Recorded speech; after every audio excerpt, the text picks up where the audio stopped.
Tonight, I want to share with you the greatest mystery from Noah's Ark. What really happened during those 40 days inside that massive vessel? The Bible simply tells us that it rained and the waters rose. But inside that ark, with thousands of animals together, how did 8 people survive those 40 days? Tonight, we'll discover the hidden story of those lost days and the miracles that happened behind wooden walls. As you settle in tonight, imagine stepping aboard the largest vessel ever built by human hands. The air is thick with the sounds of countless creatures, the soft breathing of sleeping elephants, the gentle cooing of doves, the quiet rustle of small animals settling into their places. Rain pounds steadily on the massive wooden roof above, while somewhere deep in the belly of this floating sanctuary, an oil lamp flickers, casting long shadows on the walls. This is Noah's Ark during those mysterious 40 days and nights when the windows of heaven opened and the fountains of the great deep burst forth. We know how the story begins, God's command to build, the gathering of animals, the closing of the door. We know how it ends, the dove with an olive leaf, the rainbow covenant, the new beginning. But what happened in between? For 40 days and 40 nights, 8 human beings lived in the closest quarters imaginable with representatives of every kind of animal on earth. Lions breathed the same air as lambs. Bears shared space with rabbits. Wolves walked peacefully past sheep. And somehow, miraculously, it all worked. Tonight, we'll explore what those days might have been like inside the ark. We'll discover not just a story of survival, but a tale of supernatural peace, divine provision, and the first glimpse of the harmony that God intended for all creation. These weren't just days of waiting. They were days of witnessing miracles that had never been seen before and would never be seen again quite the same way. So close your eyes and step aboard the ark with Noah and his family. Feel the gentle rocking motion as this massive vessel rides the waters that cover the earth. Listen to the sounds of a world being reborn, and discover what really happened during those lost 40 days. The first day began with a sound that would echo in Noah's heart forever, the sound of God himself closing the ark's door.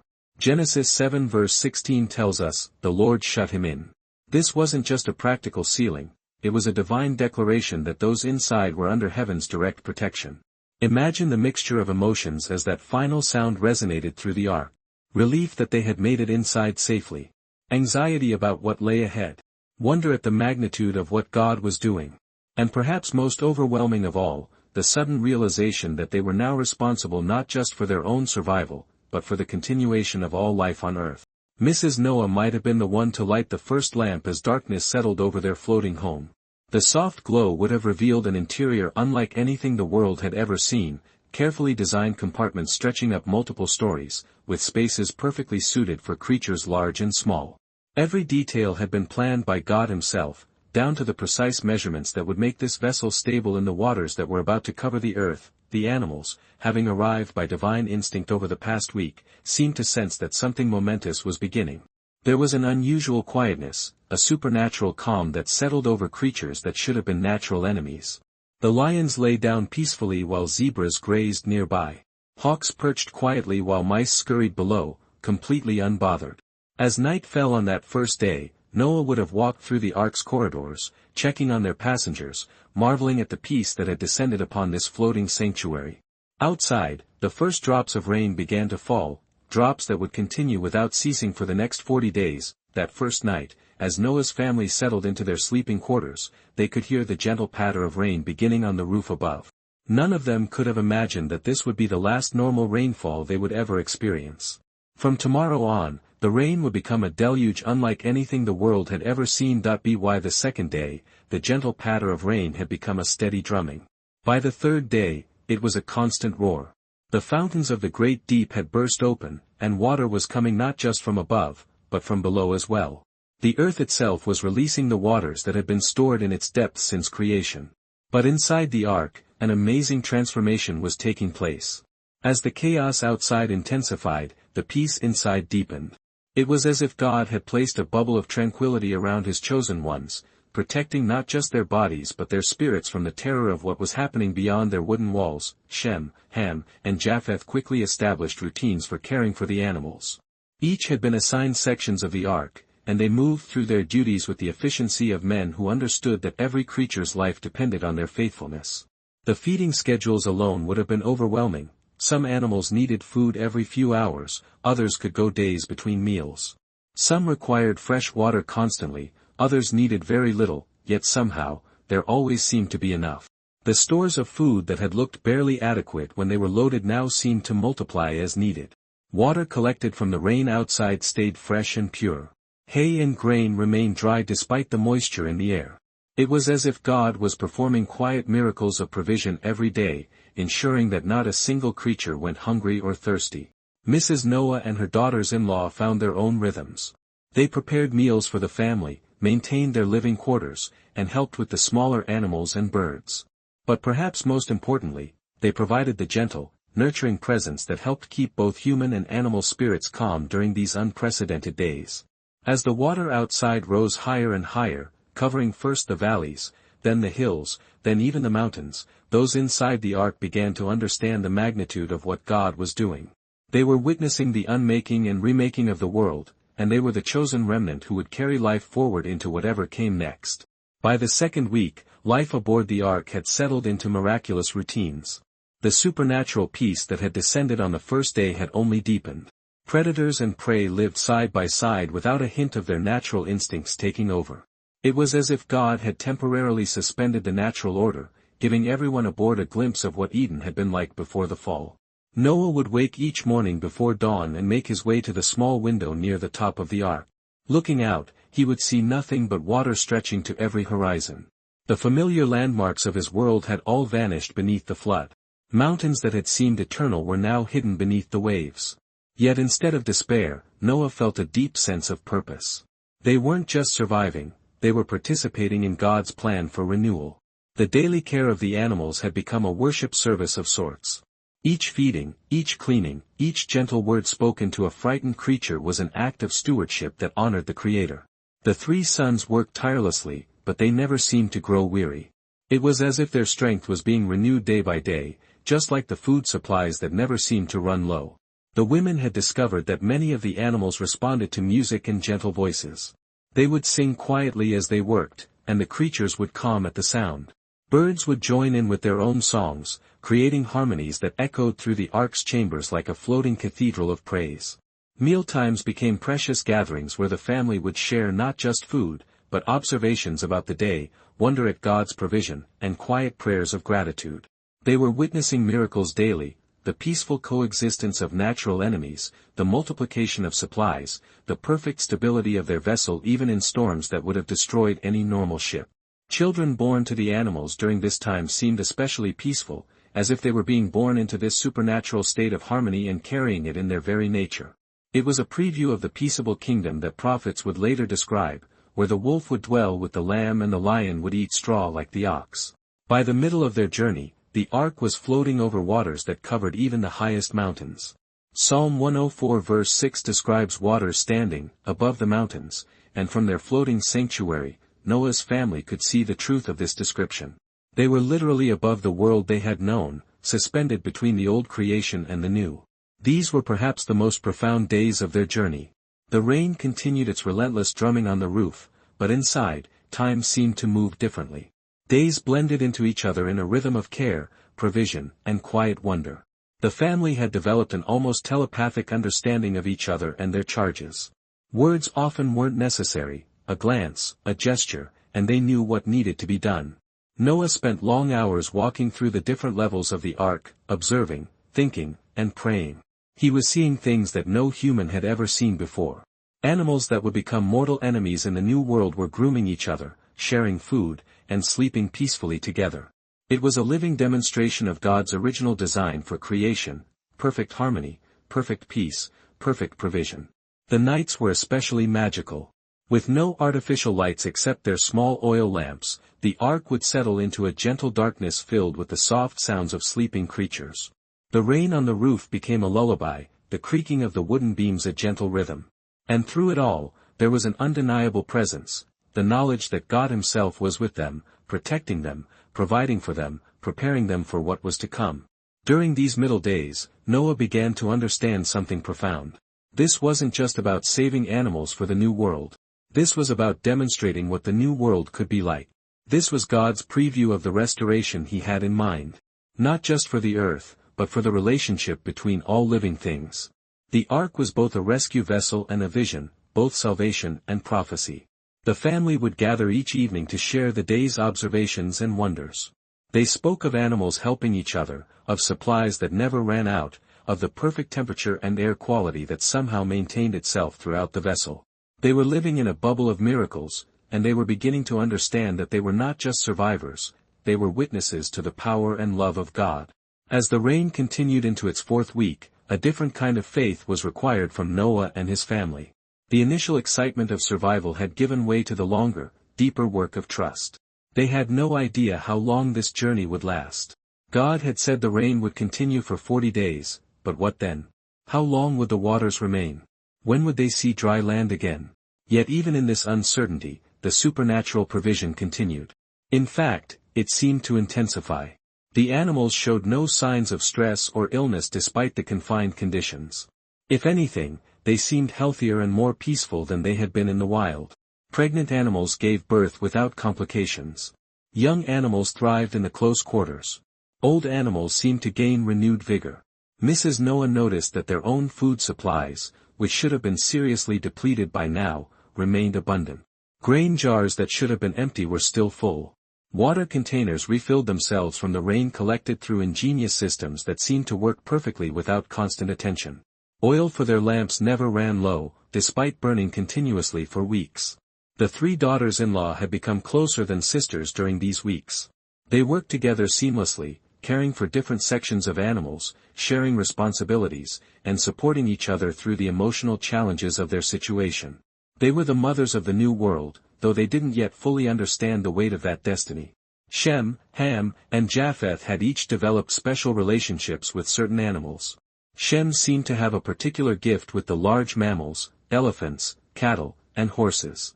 Ham connected with the more exotic creatures, the big cats, the bears, the animals that would later spread to different continents. Japheth had become the bird whisperer, understanding their needs and helping them maintain their strength for the day when they would fly free again. During these waiting days, the family began to dream about the new world. What would it look like? How would they rebuild? Where would they settle? They talked about the seeds they carried, the knowledge they would pass on, the ways they would honor God in the world to come. The ark had become not just their rescue, but their preparation for a completely new way of life. On the 36th day, something subtle changed in the sound of the rain. It was still falling steadily, but those who had been listening to it for over a month could detect a slight lessening in its intensity. Noah felt it first, a change in the air pressure, a shift in the rhythm that had become as familiar as his own heartbeat. By the 38th day, the change was unmistakable. The torrential downpour that had been their constant companion was beginning to ease. The drumming on the roof became gentler, more intermittent. And for the first time in over a month, there were moments of silence, brief gaps between the drops that fell like music to their ears. The animals seemed to sense the change too. There was a restlessness among them, not anxious but expectant, as if they somehow knew that this phase of their journey was drawing to a close. Birds moved more actively in their sections. Larger animals lifted their heads more frequently, as if testing the air for something new. On the 40th day, Noah woke to a sound that had become foreign to his ears: silence. The rain had stopped. After 40 days and 40 nights of continuous downpour, the windows of heaven had closed. He made his way quickly to the small window and looked out over a world transformed.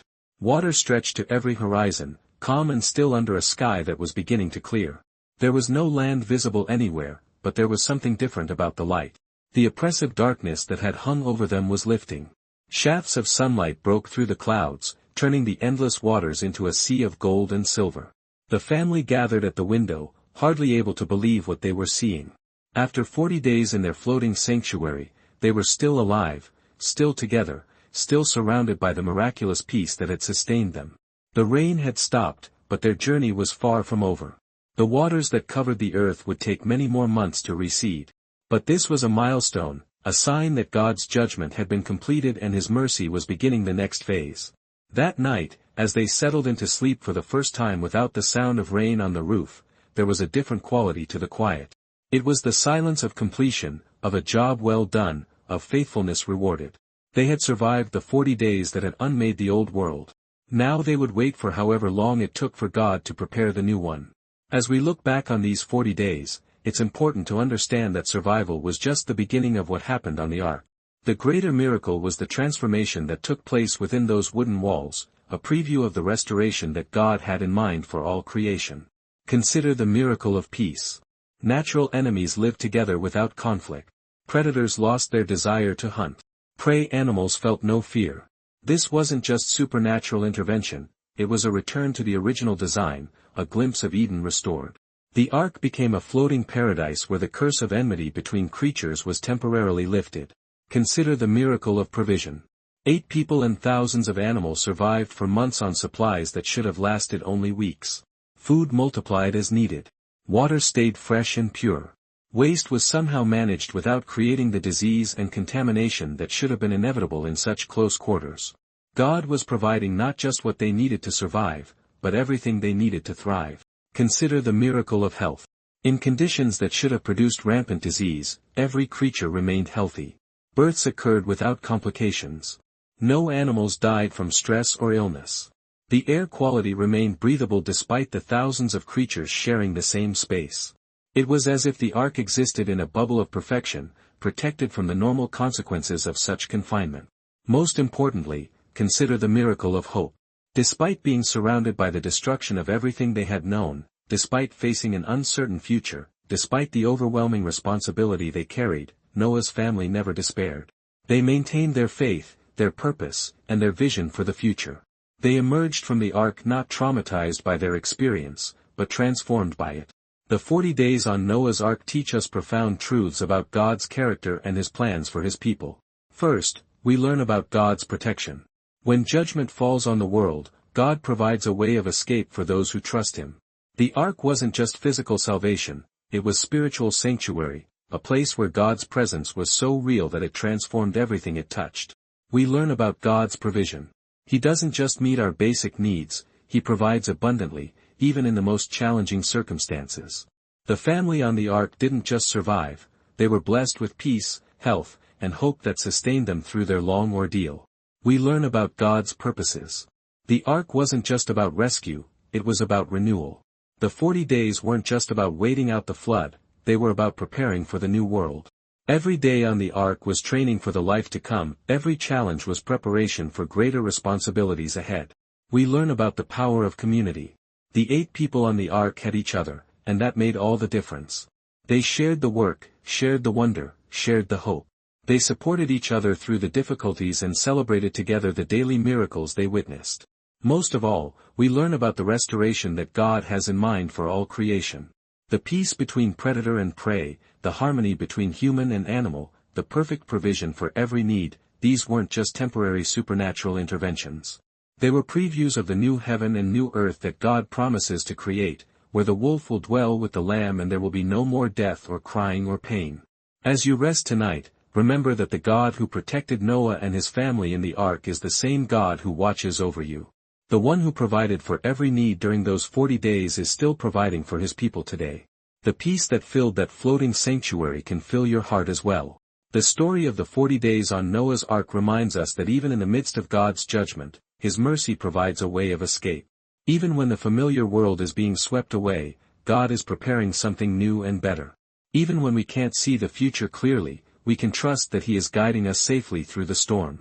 Tonight, as you close your eyes, imagine yourself safe in God's protection like Noah's family was safe in the ark. Feel the gentle rocking motion of being carried by forces beyond your control, but under the care of the one who controls all forces. Hear the sounds of peace and harmony that come when God's presence fills every corner of your life. The rain may be falling in your world right now. The waters of difficulty may be rising around you. You may feel like you're floating in uncertainty, not sure when you'll see dry land again. But remember the lessons of the ark. God sees you, God protects you, God provides for you, and God has a purpose for you that reaches far beyond your current circumstances. The 40 days that seemed lost were actually the most important 40 days in the history of the world. They were the bridge between the old creation and the new, the time when God preserved life and prepared hope for the future. Your difficult seasons may feel lost or wasted, but God may be using them to prepare you for purposes you can't yet imagine. Rest tonight in the peace of the ark, knowing that the same God who shut the door to keep Noah safe is the same God who surrounds you with his protection.